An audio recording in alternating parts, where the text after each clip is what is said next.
No harm to women or children.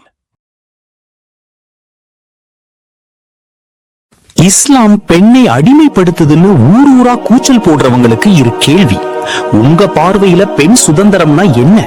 அவளை அரைகுறை ஆடையில நடு ரோட்ல நிக்க வைக்கிறதா, இல்ல அவளை ஒரு நுகர்வு பொருளா மாத்துறதா? இன்னைக்கு ஒரு உண்மையை உறக்க சொல்ல போறேன். இஸ்லாம் பெண்ணை அடிமைப்படுத்தல, அவளை உலகத்தோட கேவலமான பார்வைகள்ல இருந்து விடுதலை செஞ்சிருக்கு. 1400 ஆண்டுகளுக்கு முன்பு பெண் குழந்தைகளை உயிரோடு புதைத்த ஒரு இருண்ட காலத்தில் அவர்களுக்கு சொத்துரிமை, கல்வி உரிமை மற்றும் வாழ்வுரிமை வழங்கியது பரிசுத்த குர்ஆன். குர்ஆனில் அன்-நிசா, பெண்கள் என்ற பெயரில் ஒரு முழு அத்தியாயமே பெண்களின் உரிமைகளை பற்றி பேசுகிறது. இஸ்லாத்தில் பெண்ணுக்கு திருமணத்தின் போது மஹர் என்ற மணக்கொடை கட்டாயமாக்கப்பட்டுள்ளது. இது அவளது தனிப்பட்ட சொத்து. அது மட்டுமல்லாமல் தந்தை, கணவர் மற்றும் பிள்ளைகளின் சொத்தில் பெண்களுக்கு பங்கு உண்டு என்பதை குர்ஆன் திட்டவட்டமாக அறிவிக்கிறது. ஒரு பெண் சம்பாதிக்கும் பணம் அவளுக்கே சொந்தம்.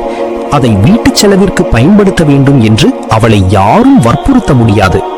கல்வி கற்பது ஒவ்வொரு முஸ்லிம் ஆண் மற்றும் பெண் மீது கடமையாகும் என்பது நபிமொழி. இதற்கு சான்றாக உலகின் முதல் பல்கலைக்கழகத்தையே நிறுவியவர் ஃபாத்திமா அல்-ஃபிஹ்ரி என்ற ஒரு முஸ்லிம் பெண்மணிதான்.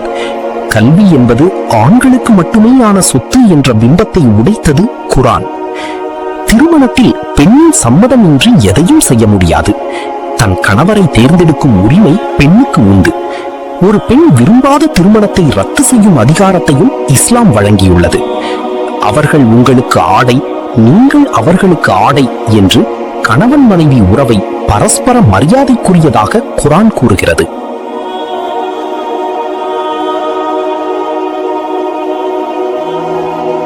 முதல்ல ஆண்களே இத நல்லா கேளுங்க.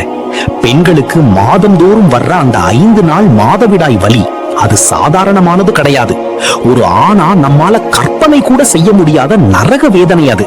தசைவலி, முதுகுவலி, ஹார்மோன் மாற்றங்களால வர்ற மன அழுத்தம்னு ஒரு பெண்ணோட உடல் சிதறுது. இந்த வலிய படைச்ச அல்லாஹ் அறிவான். அதனாலதான் அந்த 5 நாளும் அவளுக்கு தொழுகையில இருந்தும் நோன்புல இருந்தும் விலக்கு கொடுத்திருக்கான். பெண்களை கஷ்டப்படுத்தாதீங்கன்னு ஒரு சட்டத்தையே இஸ்லாம் வச்சிருக்கு. ஆனா மத்தவங்க இத புரிஞ்சுக்காம பேசுறாங்க. ஆண்களுக்கான ஹிஜாப் மார்க்கம் சொன்ன முதல் சட்டம். ஹிஜாப்னா புர்கான்னு மட்டும் நினைக்காதீங்க. குர்ஆன் முதல்ல ஆண்களுக்கு தான் ஹிஜாப கட்டளை இடுது. உன் பார்வைய தாழ்த்துன்னு சொல்லுது. உன் பார்வையில ஒழுக்கம் இல்லாம பொண்ணுங்க ஆடைய பத்தி பேச உனக்கு என்ன தகுதி இருக்கு? ஹிஜாப் என்றாலே அது பெண்களுக்கு மட்டுமானதல்ல.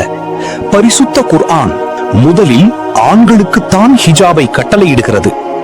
நம்பிக்கை கொண்ட ஆண்களே, உங்கள் பார்வைகளை தாழ்த்திக் கொள்ளுங்கள் என்கிறது மார்க்கம். ஆணின் பார்வை தூய்மையே முதல் ஹிஜாப். ரோட்ல போற பொண்ண வக்கரமா பார்க்காம இருக்கிறது. போன்ல தேவையில்லாத பொண்ணுங்க போட்டோவை ஸ்க்ரோல் பண்ணாம தள்ளி விடுறது.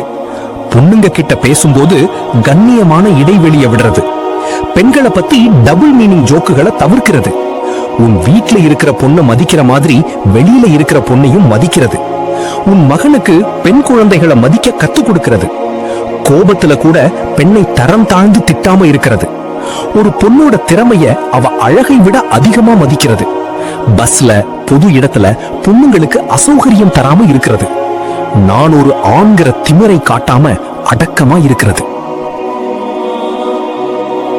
போலி ஃபெமினிசம் ஒரு சாக்கடை. இன்னைக்கு ஃபெமினிசம்னு பேசுற சில கூட்டம் பெண் சுதந்திரம்னா ஆடைய குறைக்கிறதுன்னு சொல்லுது. இது சுதந்திரம் இல்ல, இது பெண்ணை மீண்டும் ஒரு போக பொருளா மாத்திர ஆணாதிக்க சூழ்ச்சி. இஸ்லாம் பெண்ணை ஒரு காட்சி பொருளா பார்க்கல, ஒரு மகாராணியா பாதுகாக்குது. வரலாற்று சாதனை, கல்வி. இஸ்லாம் பெண்ணை முடக்குதுன்னு சொல்ற அறிவுஜீவிகளே, உலகத்தோட முதல் யூனிவர்சிட்டிய அல் கரவி என ஆரம்பிச்சதே பாத்திமா அல்-ஃபிஹ்ரின்ற ஒரு முஸ்லிம் பெண் தான். கிபி 859லயே நாங்க கல்வி புரட்சியா ஆரம்பிச்சிட்டோம். அரசியலில் அதிகாரம்.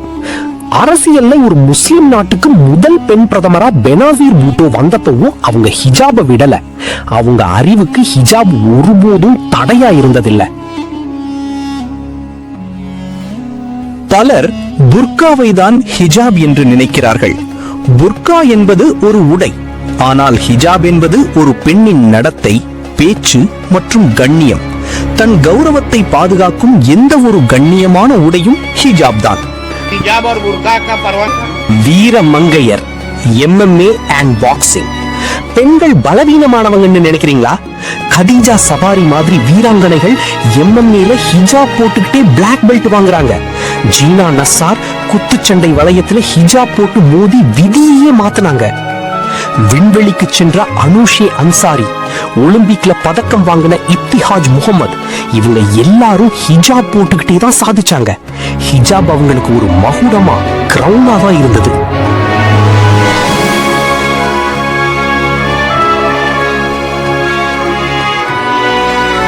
இஸ்லாம் என்ன அடிமைப்படுத்தல, அவளை இந்த உலகத்தோட வக்ர பார்வைகள்ல இருந்து விடுதலை செஞ்சிருக்கு. பெண் சுதந்திரம் ஆடையை குறைப்பதில் இல்ல, அவளோட கௌரவத்துல தான் இருக்குன்னு நாங்க நம்புறோம். நபி ஸல்லல்லாஹு அலைஹி வஸல்லம் அவர்கள் கூறினார்கள், உங்களில் மிகச்சிறந்தவர் யாரென்றால் அவர் தன் மனைவியிடம், பெண்களிடம் மிகச்சிறந்த முறையில் நடப்பவரே ஆவார். ஹிஜாப் என்பது ஒரு வாழ்க்கை முறை. பெண் அணியும் ஆடை அவளுக்கு பாதுகாப்பு என்றால், ஆண் காக்கும் பார்வை இந்த சமூகத்திற்கே பாதுகாப்பு. ஹிஜாப் அவங்களுக்கு ஒரு கூண்டில்ல, அது ஒரு கவசம். ஆண் தன் பார்வையை காக்கிறதும் பெண் தன் கௌரவத்தை பேணுவதும் தான் ஒரு ஆரோக்கியமான சமூகத்துக்கு அழகு. போலி அரசியல்வாதிகளோட மதவெறி பேச்ச நம்பாதீங்க. ஹிஜாப் என்பது ஒரு பெண்ணின் ஆளுமை, அது அவளது அறிவுக்கு தடையல்ல. பெண் தன் கௌரவத்தை பேணுவதும் ஆண் தன் பார்வையை தாழ்த்துவதும் தான் குர்ஆன் காட்டும் நாகரிகம். உண்மையான சுதந்திரம் என்பது ஒரு பெண்ணை அவள் விரும்பும் கண்ணியத்துடன் வாழ விடுவதை. தேடுவோம், உண்மைகளை கண்டடைவோம். இது தீன் டிஸ்கவரி. சிந்திப்போம், செயல்படுவோம். அஸ்ஸலாமு அலைக்கும்.